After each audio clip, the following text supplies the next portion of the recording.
Hello friends, मैं हूं प्रहलाद यादव और टारगेट विद प्रहलाद चैनल पर आप लोगों का बहुत बहुत स्वागत करता हूं। दोस्तों, नंबर सिस्टम में टेस्ट क्लास दूसरा ये हमारा है। पहला टेस्ट क्लास अपलोड हो चुका है। आइए दूसरे टेस्ट क्लास को देख लेते हैं। दोस्तों, इसको देखने से पहले मैं आप लोगों से एक रिक्वेस्ट करना चाहता हूं कि प्लीज़ चैनल को सब्सक्राइब कर लीजिए और बेल आइकन को भी प्रेस कर लीजिए, लाइक के बटन को भी प्रेस कर दीजिए। दोस्तों, इतना करने से आपका कुछ नहीं जाता है, लेकिन हम लोगों को बहुत एनर्जी मिलती है। तो प्लीज़ दोस्तों, इतना ज़रूर करिएगा। चलिए देखिए, हमारा ये पहला क्वेश्चन है। इसमें कह रहा है निम्न में कौन सा परिमेय संख्या है। तो परिमेय संख्या कौन सी है? परिमेय संख्या होने के लिए 3 शर्त होता है। पहली बात तो ये P/Q के फॉर्म में होना चाहिए। दूसरा शर्त ये होता है कि Q का मान 0 नहीं होना चाहिए, यानी Q is not equal to 0। और तीसरा होना चाहिए कि P और Q दोनों ही पूर्णांक होने चाहिए। पूर्णांक होने चाहिए, ध्यान रखिएगा। 3 शर्त होती है परिमेय संख्या होने के लिए। P/Q का फॉर्म में होना चाहिए, यानी अंश बटे हर के रूप में होना चाहिए। Q का मान 0 नहीं होना चाहिए और P और Q दोनों ही पूर्णांक होना चाहिए। अब पूर्णांक क्या होता है, अब सारी चीज़ें मैं नहीं बताऊंगा। पूर्णांक से संबंधित वीडियो पड़ा हुआ है, बहुत डिटेल में पढ़ाया गया, वहाँ पर जाकर देख सकते हैं। तो यहाँ पर देखिए, अब ये 5 क्या है, इसके बटे में तो 1 किया जा सकता है ना, तो बटे में 0 नहीं होना चाहिए। 1 तो हो सकता है ना, तो हो सकता है, तो ये परिमेय है। ये देखिए, आप कुछ लोग सोच रहे होंगे कि ये माइनस में है इसलिए ये परिमेय संख्या नहीं है, तो ऐसा नहीं है। पूर्णांक होना चाहिए। तो पूर्णांक जो होता है प्लस में भी होता है, माइनस में भी होता है। तो ये भी पूर्णांक है और इस पूर्णांक के बटे में 1 हो सकता है, ये भी परिमेय संख्या है। शून्य भी क्या होता है, पूर्णांक होता है। इसके भी बटे में क्या होगा, 1 होगा, तो ये भी परिमेय संख्या है। यानी सभी ये 5 - 4 0 सब की सब परिमेय संख्या है, यानी सभी सही होगा। अब देखिए दूसरा क्वेश्चन क्या है, निम्न में कौन अपरिमेय है। अब अपरिमेय, जो परिमेय नहीं होती हैं, जो परिमेय संख्याएं नहीं हैं, उनको अपरिमेय कहते हैं।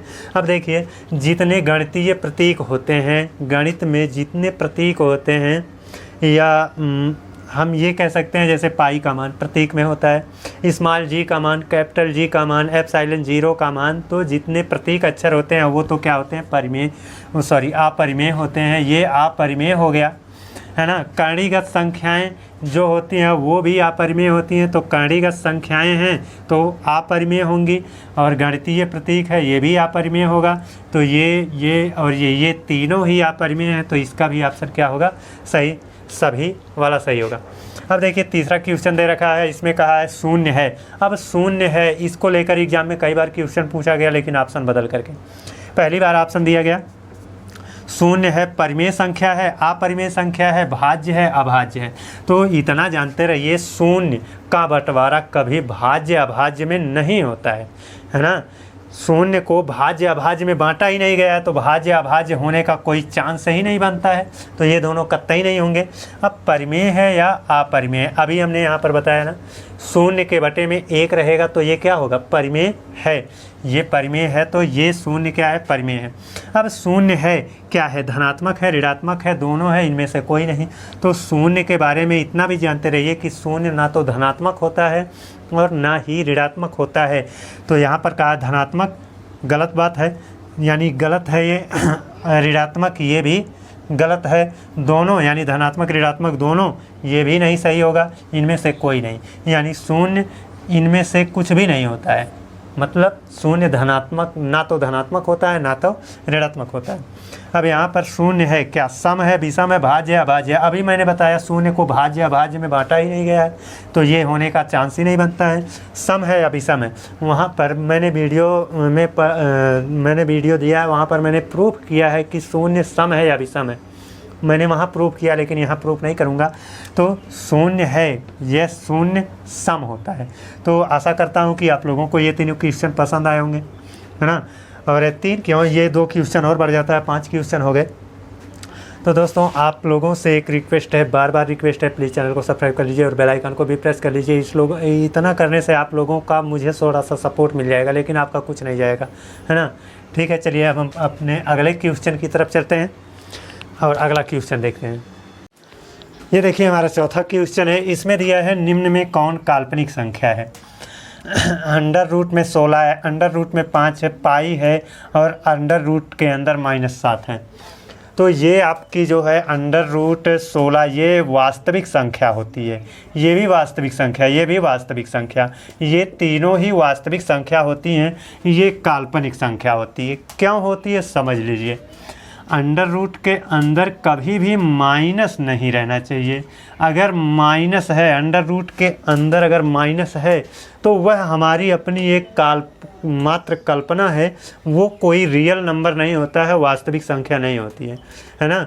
ये हमारी वास्तविक संख्या नहीं है, ये हमारी एक कल्पना मात्र है। यहाँ पर माइनस नहीं होना चाहिए, ये ऐसा अगर यहाँ से माइनस हटा दें तो ये वास्तविक संख्या हो जाएगी, लेकिन यहीं पर माइनस लगा दिया तो ये क्या हो जाएगी, काल्पनिक संख्या हो जाएगी। ये हमारी अपनी एक कल्पना होती है, इतना जानते रहिए। तो यहाँ पर काल्पनिक संख्या कौन सी है, अंडर रूट के अंदर जो माइनस दिख रहा है वही आपकी क्या है, काल्पनिक संख्या है। अब 5वां क्वेश्चन है, 2 अंक की कुल अभाज्य संख्याएँ कितनी होती हैं। देखिए दोस्तों, कुल 1 से ले करके 99 तक कहें या 1 से ले करके 100 तक कहें, कुल अभाज्य संख्याएं होती हैं 25। उसमें से 4 1 अंक की अभाज्य संख्याएं होती हैं। तो 2 अंक की अभाज्य कुल अभाज्य संख्या पूछा है, तो 25 अभाज्य संख्याओं में 4 1 अंक की अभाज्य संख्याएं होती हैं, उनको निकाल देंगे तो बचेगा कितना, 21। तो आपका जो उत्तर होगा वो क्या होगा, 21 होगा। अब आगे 6वां क्वेश्चन दे रखा है, 2 अंक की कितनी संख्याएं हैं जो 50 से बड़ी हैं और अभाज्य हैं। यानी कुल मिला करके 25 अभाज्य संख्याएं होती हैं, जिसमें से 1 से ले करके 50 तक आपका 15 अभाज्य संख्याएं होती हैं। उसके बाद 51 से ले करके 99 तक कहें या 100 तक कहें, 99 तक कहिए या 100 तक कहिए, यहाँ तक आपकी 10 अभाज्य संख्याएं होती हैं। तो 2 अंक की कितनी संख्याएं जो 50 से बड़ी हैं, तो 50 से बड़ी यानी 50 से बड़ी 2 अंक की अभाज्य संख्याएं, तो 51 से लेकर 99 तक कुल आपका 10 अभाज्य संख्या होगा। तो इसका उत्तर क्या होगा, 10 होगा। तो इस तरह से ये आपका थ्योरी है, जिसका थ्योरी मजबूत होगा वही लोग इन सभी क्वेश्चनों का आंसर दे पाएंगे। और मैंने पूरा डिटेल में नंबर सिस्टम पढ़ा रखा है ना। ये सारी चीज़ें वहाँ पर डिटेल में बताई गई हैं। अगर आपकी इच्छा होती है तैयारी करना है तो वहाँ पर जाकर तैयारी कर सकते हैं। चलिए अब हम अपने अगले क्वेश्चन की ओर चलते हैं। ये देखिए हमारा 7वां क्वेश्चन है। इसमें दे रखा है, वह 2 अंकीय अभाज्य संख्या कौन सी है जिसके अंकों की अदला बदली करने पर कोई भी प्रभाव नहीं पड़ता। तो अंकों की अदला बदली यहाँ पर करें तो प्रभाव पड़ेगा। ये 13 से 31 हो जाएगा, ये 31 से 13 हो जाएगा, ये 59 से 95 हो जाएगा। लेकिन इसके अंकों की अदला बदली कर दें तो 11 ही रहेगा। 8वां क्वेश्चन है, यदि किसी संख्या में 17 से भाग दे तो शेषफल हो सकता है। अब 17 से भाग देंगे तो जाहिर सी बात है 17 से कम ही शेषफल बचेगा। जब 17 से कम शेषफल बचेगा तो 17 भी नहीं बचेगा। 17 से भाग देंगे तो 17 भी शेषफल नहीं बचेगा, 17 से कम बचेगा। यानी 16 बच सकता है, 15 बच सकता है ना, 14, 13, 12, 11 ये सभी बच सकते हैं। यानी 17 से भाग दे रहे हैं, 17 से कम बचेगा। तो 17 से कम कहाँ है, ये 17, ये 18 ज़्यादा है, 20 ज़्यादा है, तो यहाँ भी 11 सही होगा। यहाँ है, यदि x व y क्रम से सम व विषम है तो कौन सा विकल्प सम होगा। अब देखिए ये सम है और ये विषम है, यानी ये मान लेते हैं सम अंक 2 है, ये विषम अंक क्या है, 3 है। तो इसमें से कौन सा सही होगा। देखिए सम और विषम को जोड़ेंगे तो विषम ही आएगा। जैसे ये सम है, ये विषम है, दोनों को जोड़ें तो 5 हुआ, तो विषम ही आएगा। अब सम विषम का योग विषम होगा और विषम में 2 जोड़ने पर विषम ही आएगा, तो ये भी आपका विषम होगा। कौन सा विकल्प सम होगा, हमको सम वाला विकल्प ढूंढना है। और x y यानी ये सम विषम का गुणा करें, 2 3 6, तब ये क्या हो जाएगा। देखिए 2 और 3 6, ये आपका क्या बन रहा है, सम। तो कौन सा विकल्प सम है, ये आपका विषम हो गया, ये विषम हो गया, ये आपका सम दिख रहा है। इसको थोड़ा सा देख लेते हैं। 2 और 3 का गुणा करें यानी सम विषम का गुणा करेंगे, कितना आएगा, सम आएगा। सम में 1 जोड़ देंगे तो ये भी क्या हो जाएगा, विषम हो जाएगा। तो ये और ये तीनों ही विकल्प क्या हैं, विषम का है, और ये विकल्प आपका दिखा रहा है कि सम का। तो आपका ऑप्शन इसमें कौन सा सही होगा, सी होगा।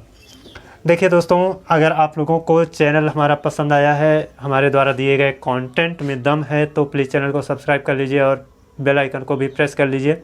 दोस्तों मैं जानता हूँ ये सारी चीज़ें जो हैं बहुत छोटी छोटी चीज़ें हैं, लेकिन ये छोटी छोटी चीज़ें ही आपको एग्ज़ाम में कंफ्यूज कर देती हैं और गलती करने का बहुत सारा चांस बना देती हैं, है ना। इसलिए ये क्वेश्चन बहुत ही छोटे लेवल के हैं, तो इसको नज़रअंदाज कर दीजिए कि छोटे लेवल के भले ही हैं लेकिन आपके लिए बहुत इंपॉर्टेंट हैं, है ना।